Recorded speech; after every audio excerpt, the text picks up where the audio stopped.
Vous dites que la théologie, seul le Saint-Esprit révèle, qui sont dans les conseils des hommes, vous dites que c'est une science humaine. Et vous avez fait une très bonne introduction, mais malheureusement, parce que vous n'avez pas compris, vous dites que pour être serviteur du Christ, on n'a pas besoin de faire la théologie. Vous avez raison. Pour servir Dieu, on n'a pas besoin de faire la théologie. On n'a pas parlé de servir Dieu. Pour guérir les malades, on n'a pas besoin de la théologie. Pour prier, on n'a pas besoin de la théologie. Vous avez raison. Mais par contre, le débat n'est pas là. C'est pas servir Dieu. C'est pour être pasteur. Donc vous avez déjà un problème conceptuel. On vous dit, est-ce que pour conduire le peuple de Dieu, faut-il faire des études? Eh bien, je vous dis oui. Quand vous dites que ce n'est que par le Saint-Esprit, eh bien, vous vous trompez parce que vous et moi, on parle de la même chose. Vous avez une mauvaise conception du mot théologie. Apparemment, vous ne savez pas c'est quoi le mot théologie. Théologie du grec théos logos, c'est tout discours sur Dieu. Quand quelqu'un parle de Dieu, quand quelqu'un enseigne Dieu, il fait de la théologie. Même si le monde ne voulait pas l'accepter, mais c'est parce que vous parlez de Dieu. Donc vous qui êtes là, le fait de parler de Dieu, vous faites la théologie. Dans votre église, quand quelqu'un par exemple veut devenir pasteur, il ne va pas venir comme ça, directement vous l'ordonnez pasteur, vous le consacrez pasteur.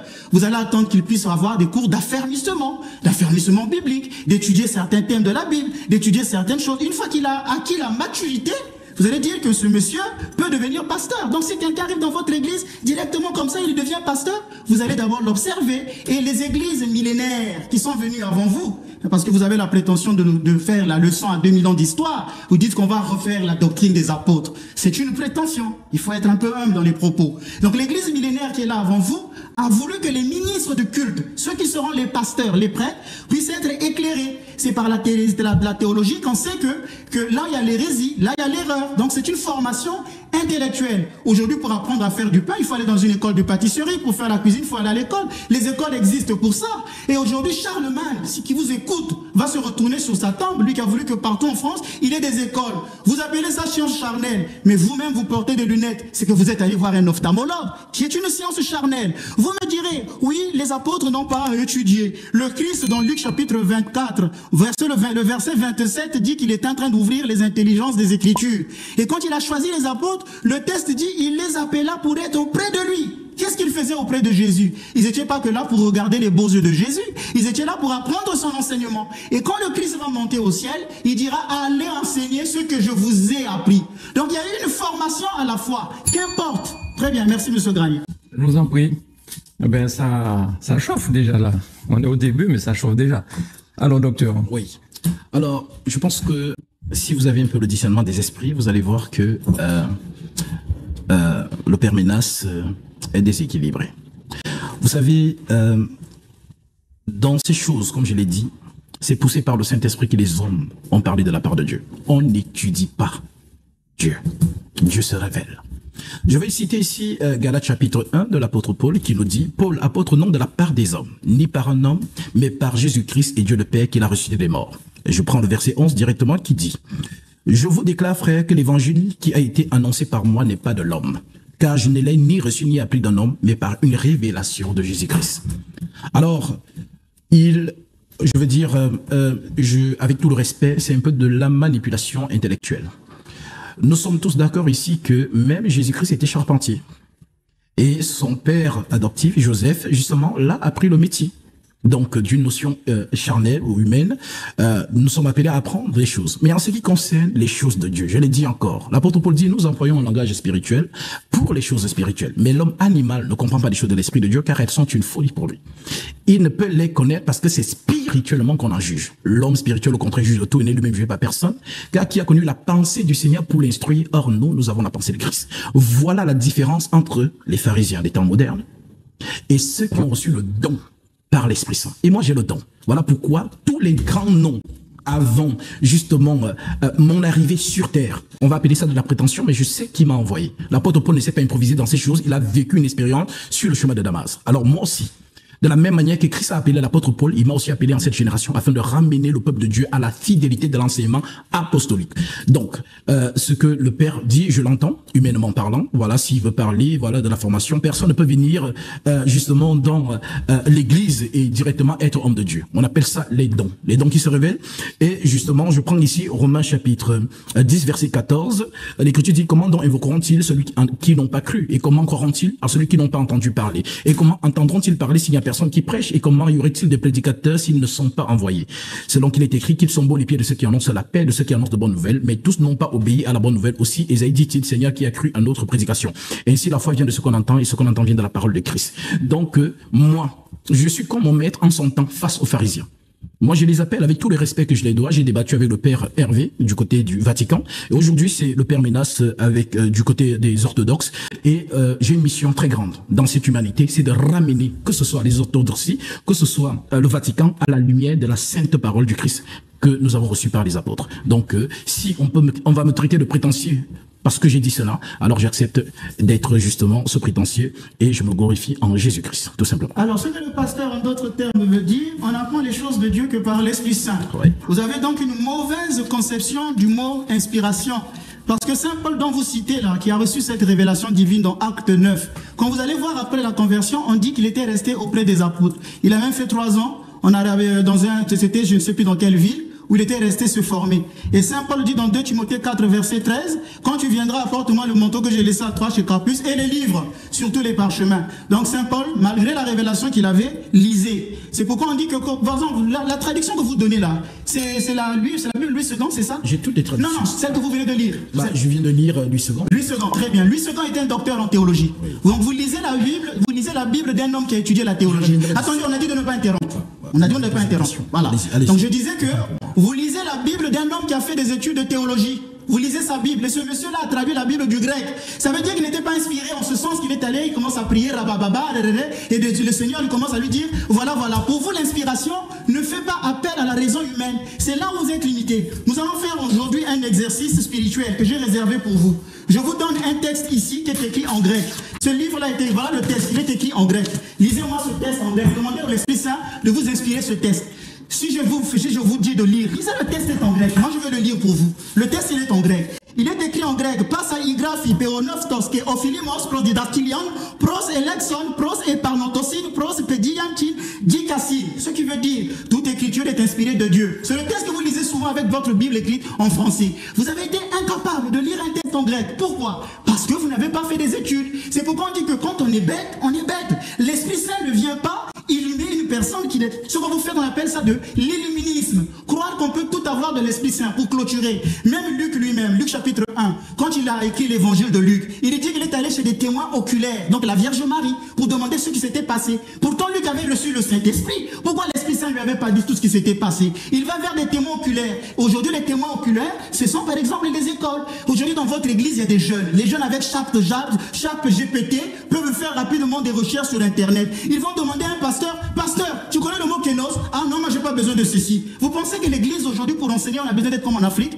Les gens deviennent de plus en plus intellectuels. Il faut donc que le pasteur ait quand même les normes. Mais je viens de vous dire, vous faites ceci, mais je viens de vous dire que la foi ne s'oppose pas à la raison. Parce que Dieu a créé l'homme à son image. Vous faites ceci comme si c'était par le Saint-Esprit. D'ailleurs, l'Esprit Saint que vous avez reçu, vous qui avez reçu une grande émission, ne vous a pas permis de lire le texte grec qui est là. Je peux vous le redonner, lisez-le avec le Saint-Esprit. Puisque pour vous, tout ne vient que de l'Esprit Saint. C'est pourquoi je vous ai dit que la Bible que vous lisez écrite par un docteur, ce monsieur a du respect. Vous lisez sa Bible et vous venez vous improviser pour dire, ah oui, ce n'est que le Saint-Esprit, voilà, c'est les sciences humaines.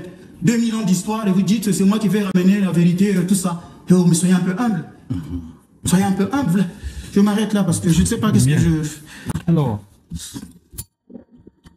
ce serait intéressant que chacun garde sa sagesse et n'ait pas incité l'autre à répondre.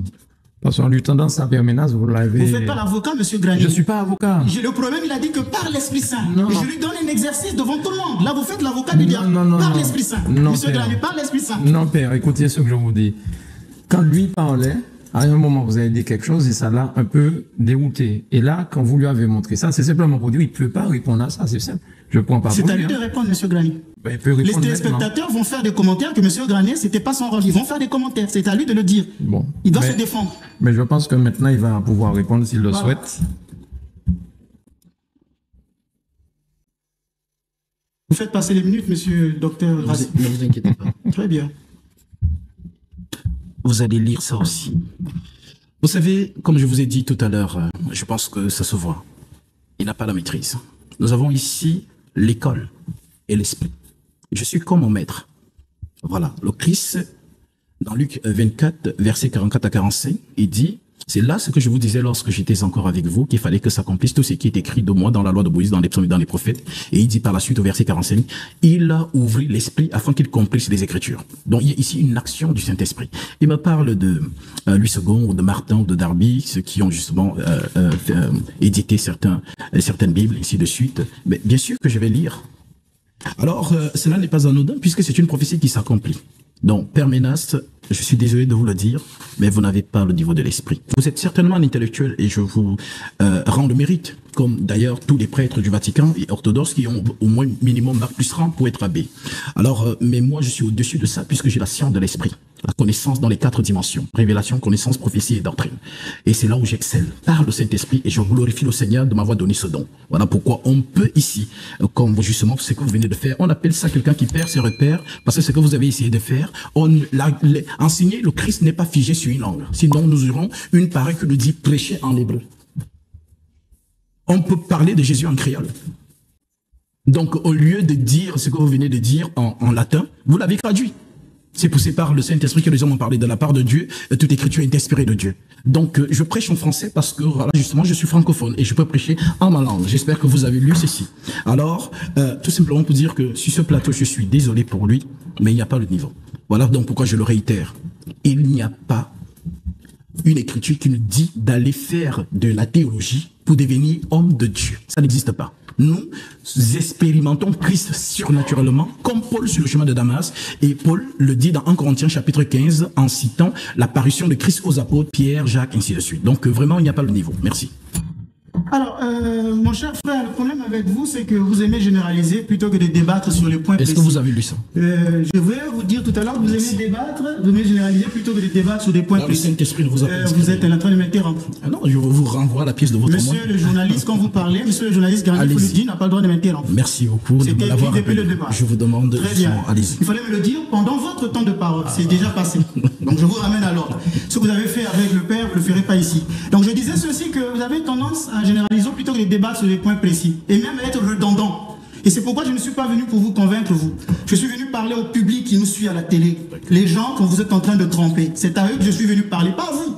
On vient de vous donner l'exemple de Saint Paul, qui demande les livres, qui était auprès des apôtres. Ça, vous n'arrivez même pas à répondre. On vient de vous donner l'exemple des disciples qui étaient auprès du Christ. Jésus a dit, allez leur enseigner ce que je vous ai dit. Ça, vous avez dit que non, ce n'est que par le Saint-Esprit. Je vous donne un exercice, vous êtes incapable de dépendre de l'Esprit. La seule chose que vous avez sur ce plateau, c'est de m'insulter. Il n'a pas le niveau, il est déséquilibré. Et vous êtes là à citer les textes de la Bible sans en comprendre le contexte. Vous savez, vous avez cité Corinthiens, tout ça. Je vais vous poser une petite question, mais je sais que je vais perdre mon temps à vous la poser, parce que vous ne savez pas. Le premier livre du Nouveau Testament, c'est pas l'évangile de Matthieu, c'était l'épître de Thessaloniciens. C'est écrit en l'an 49. Saint Paul a écrit 13 épîtres. Il y a d'abord une épître qui n'a pas été retrouvée, dont vous avez nié devant le Père avec cet effort, qui n'a pas été retrouvée. Alors, quand vous ne connaissez pas le contexte dans lequel Saint Paul écrit tel chapitre ou tel chapitre, vous allez vous tromper. Parce qu'on ne peut pas lire l'écrivain sacré de manière isolée. Il peut dire des choses ici par rapport à une communauté donnée, comme la communauté des Corinthes, et quand il va tourner dans une autre communauté, il peut dire autre chose. Or, vous, en tant que bon perroquet, vous allez citer les chapitres bibliques comme ça, de manière vraie, sans en comprendre le contexte. C'est pourquoi les études sont très importantes. Regardez, dans la formation d'un prêtre, il y a la formation humaine.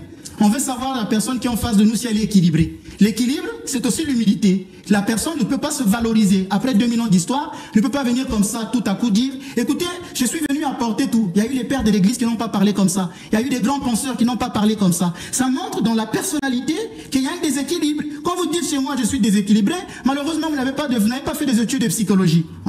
Alors que moi, je les ai faites. Moi, je peux vous le dire pour vous. Donc, vous voyez que la formation humaine est importante. Il y a la formation communautaire. On ne fait pas les choses de manière cavalier solitaire. Vous venez en Martinique, vous baptisez les gens. Vous allez à droite et à gauche, vous baptisez les gens, sans accompagnement. Vous faites comme vous voulez, tout ça par le Saint-Esprit. Il y a la formation théologique, malheureusement que vous n'avez pas. Il y a la formation spirituelle. Quand on est un homme de Dieu, on a une certaine éthique. Par exemple, vous allez vous mettre sur les réseaux sociaux avec du champagne, des gros costumes, on vous ouvre la portière d'une voiture. Mais il y a l'éthique. Le Christ était un homme humble. Comment voulez-vous aujourd'hui aujourd'hui donner une éthique aux gens qui vous regardent. En Afrique, les gens souffrent. Vous et moi, on vient de l'Afrique. Les mamans qui souffrent en Afrique vous font faire ça. Vous pensez que c'est normal? Donc la formation théologique n'est pas qu'intellectuelle, elle est aussi éthique. Et c'est ça que vous n'avez pas compris. D'où nous, dans l'église, on forme nos prêtres à tout cela. Ce n'est pas qu'intellectuel, c'est dans le tout. Or vous, malheureusement, vous ne lisez que la Bible, vous vous arrêtez, vous venez citer des versets comme ça, comme un perroquet, et vous pensez avec ça, vous allez impressionner les gens? Un peu d'humilité. Et beaucoup d'humilité. Allez-y, docteur. Vous voyez, si, monsieur le journaliste, vous lui dites, donnez-nous une seule écriture qui justifie tout ce que vous dites là. Donnez-nous par exemple le niveau théologique de l'apôtre Pierre. Master 1, Master 2 en théologie ou quoi que ce soit. Qu'il vous donne cela. En fait, nous avons ici affaire aux gens qui ont passé leur temps à étudier, mais qui n'ont pas l'esprit. Moi, je les appelle les pharisiens des temps modernes. Alors, je vais citer, il me parle d'humilité. Moi, je suis humble. Et moi, au moins, comme il cite les choses peut-être que je fais, puisqu'il me suit sur les réseaux, le pape a carrément une personne qui lui pose la chaise pour qu'il mette son pied pour monter dans sa voiture vitrée. Le pape a un avion privé. Moi, au moins, je voyage en business ou quoi que ce soit. Mais peut-être un jour, le Christ permettra en sorte qu'un frère me fasse une offrande d'un jet privé. Peut-être ça va arriver. Donc, ne dites pas des choses comme ça, puisque justement, nous voyons tout ce qui se passe au Vatican. Alors, là n'est pas le sujet. C'est pourquoi je vous ai dit, vous n'avez pas d'argument, vous êtes faible dans les... en fait, le niveau est vraiment très bas et je suis vraiment désolé de vous le dire. Alors, je prends ici Ésaïe 34. Consultez le livre de l'Éternel et lisez. Aucun d'eux ne fera défaut. Il vous a dit que la lettre aux Laodiciens, c'est perdu. Nous allons voir si l'esprit ment ou ce sont les hommes qui mentent. Consultez le livre de l'Éternel et lisez. Aucun d'eux ne fera défaut, ni l'un ni l'autre ne manqueront, car sa bouche l'a ordonné. Et c'est son esprit qui les rassemblera. Aucun d'eux ne manquera, monsieur le journaliste. Mais eux, ils disent que la lettre, c'est perdu. Maintenant, je corrèle cela, justement, avec Ecclésiaste, chapitre 12, verset 13, qui déclare ceci. Les paroles des sages sont comme des aiguillons, et rassemblées à un recueil, elles sont comme des clous plantés donnés par un seul maître. Le maître, c'est le Saint-Esprit. Voilà donc pourquoi l'Esprit Saint a prêché par les prophètes, l'Esprit Saint a prêché par les apôtres. Notamment 1 Pierre 1, je cite ici pour lui, verset 10, les prophètes lui ont prophétisé. Touchant la grâce qui vous était réservée, on fait de ce salut l'objet de leur recherche et de leur investigation. Vous sondez les époques et justement, vous sondez l'époque et les révélations que l'Esprit Saint avait données. Il a pu révéler que ce n'était pas pour eux-mêmes, mais pour vous. Donc, les chrétiens d'aujourd'hui, les apôtres donc vont justement entériner ces choses par le Saint-Esprit, puisque l'Esprit Saint a prêché par les prophètes, le même Esprit Saint a prêché par les apôtres. Donc lui, lorsqu'il vient dire ici que justement on récite des choses, on ne récite pas. Nous sommes dans la continuité de l'enseignement apostolique. Ce qu'ils nous ont donné, nous le transmettons fidèlement à nos fidèles. Voilà pourquoi ce qu'ils ont enseigné, nous enseignons. Et ce qu'ils n'ont pas enseigné, nous n'enseignons pas. Donc vous, je vous assure, vous avez besoin... Moi, vous savez, vous me faites penser à Paul, lorsqu'il était pharisien. Et d'ailleurs, je vais vous citer ça, s'il me reste encore un peu de minutes. Nous sommes ici dans Philippiens chapitre 3. Encore une minute. Voilà, une minute. Philippiens 3, l'apôtre Paul, justement, dit, moi aussi, cependant, j'aurais sujet à mettre ma confiance dans la chair, ce que vous faites. La chair, c'est la loi. Si quelque autre croit pouvoir être se confier à la loi, je le puis bien davantage, moi, circoncis le 8e jour de la race d'Israël, de la tribu de Benjamin, hébreu d'Hébreu, quant à la loi, pharisien quant aux zèles, et persécuteur de l'église, irréprochable à l'égard de la justice de la loi. Mais ces choses qui étaient pour moi des gains, je les ai regardées comme de la bouffe, comme une perte. Alors, vos diplômes, et les diplômes de tous ceux qui vous ont précédé, ça ne m'impressionne pas. Moi, j'ai le Saint-Esprit, et lorsqu'on parle de la manie, donc manier l'épée de la justice, vous n'avez pas le niveau. Voilà pourquoi, si je le dis, c'est pas un manque de respect, c'est une réalité, et ça se voit sur ce plateau. Donc voilà, je pense que vous n'avez pas d'argument, et je suis désolé pour vous. Alors, nous avons eu 4 temps de parole. Le thème, c'était doit-on faire de la théologie avant de devenir pasteur? Oui. En très peu de temps, j'ai vite développé pour vraiment expliquer pourquoi on a besoin des études de théologie pour ne pas être des conducteurs aveugles. J'ai donné quelques exemples de Saint Paul et tout ça. Et malheureusement, mon interlocuteur, lui, qu'est-ce qu'il a comme technique? Sa stratégie du débat que j'avais étudié, c'est qu'il veut toujours fâcher son interlocuteur en étant généralement insolent ou en voulant l'interrompre. C'est une stratégie qu'il a dans son débat. Par exemple, le père Ménas est déséquilibré, il prêche des choses charnelles, il ne connaît pas, il n'a pas le niveau. Ouais, il parle à une personne qui a fait 18 ans d'études sans m'enorgueillir.